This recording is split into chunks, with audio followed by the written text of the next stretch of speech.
so much of evolutionary psychology is not something that goes away, and that's where human nature comes in. The example that I always used to use, like to use for that, is sex. Sex is not efficient and not logical.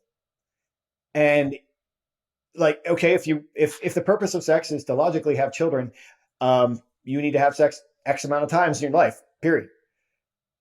And there's no need for it.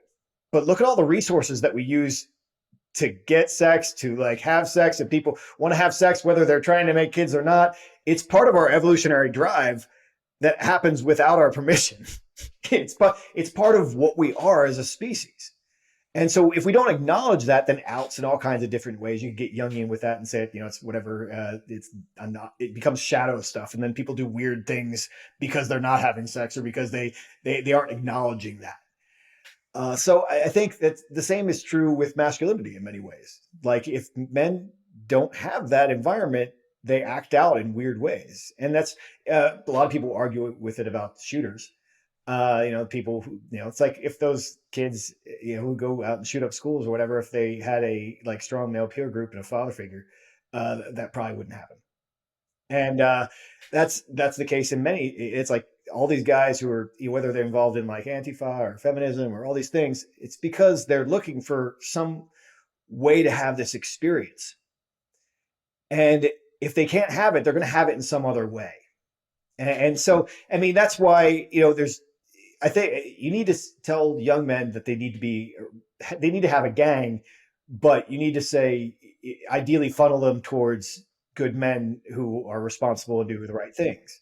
That's why I always say jujitsu is a really good thing, because you have guys who are like, if 15, 17, 18-year-old kids come in and they're around 45, 50-year-old guys, who are like accomplished and successful and trying to make themselves better and doing all that thing. But if they don't have that, or something like it, like a school sport or something like that, where they can channel that energy, a lot of them, that's when they join street gangs, or they start doing dumb stuff with a bunch of dudes who like have no, blind leading the blind kind of like dumb stuff that young men do, because they don't have any, stronger peers, like smarter peers, older peers, anybody can guiding them, and so we need these things that are part of who we are as humans. And I think that like fighting is such a part of masculinity that like it's inextricable from it. And if you take the violence piece out of masculinity, you're actually talking about something else, because it's part of how we evolved, it's part of what we are and what men do. And so you can either channel that in a productive way, which is what sports are. Sports are basically war for peacetime. I mean, we do all the same things, they channel the same emotions and channel the same energy, and you do it in sports. And so, so that you're not killing each other, and you're doing it in a productive way. And when people understood that there was such a thing as human nature, they, figured, I'm like, these kids need something to do. Let's give it, let's channel that energy in a good way, instead of just pretending that energy doesn't exist. Like they don't need it anymore. And then, it finds way to out itself in non-productive ways. Yeah, I love the sports analogy there. And I think there's so many parallels. I mean, even in a lot of the language that we hear and use, kind of going to battle, going to war, like all that kind of stuff. You said something there that kind of piqued my interest. It's like when we understood that there was human nature, almost as a way, it's like, these are things that humans knew. And then have we forgotten them? Have they been like, why did we know it before? We don't know some of these principles now. Well, I think actually what happened with that is that there was this attitude that shifted towards science. And it was a misunderstanding of really the scientific method and the whole idea of science, really. But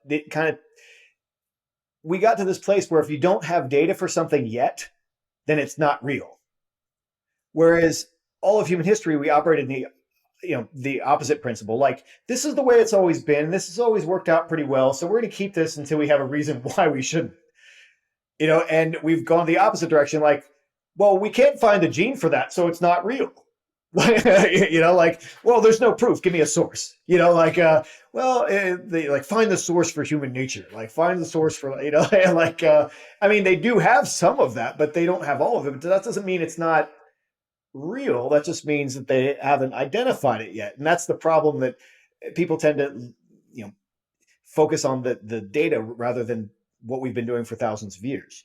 And if you follow the same patterns that we've been doing for thousands of years, one of the things I would say, I don't think that one thing happened in one place and then it traveled all the way through society. I think that men have similar experiences and they come up with similar solutions all around the world. A great example is marriage.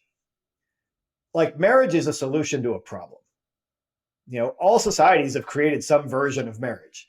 Whether they had, like, every once in a while you get a guy with concubines or several different wives or whatever, but they have some kind of structure around it. And at the end of the day, really one of the problems, it solves a variety of problems, but one of the problems it solves is paternity certainty. Is that we didn't have Maury Povich or whatever to tell us if the kid was ours back in the day. Like if my wife is pregnant, I need to know that kid's mine because I have to feed it. So we needed to know that. So they set up a thing like she has to be a virgin before she gets married. You have to, it's logical. And also, we don't want a bunch of young men running around, creating trouble everywhere. So we need to marry them off pretty quick and get that handled. And also, there are a lot of men who just aren't really like that desirable. So we need to find a place for them too. So there's a lot of problems that it solved, but they invented that solution everywhere. And so we do a lot of the things in humanity, whereas, the modern thing is just do away with marriage. Who cares? Where's the data? Why is it good? Well, it's been good for a lot of reasons. And so, that I think that's just another example of like the way that we've kind of just ignored the wisdom of the past.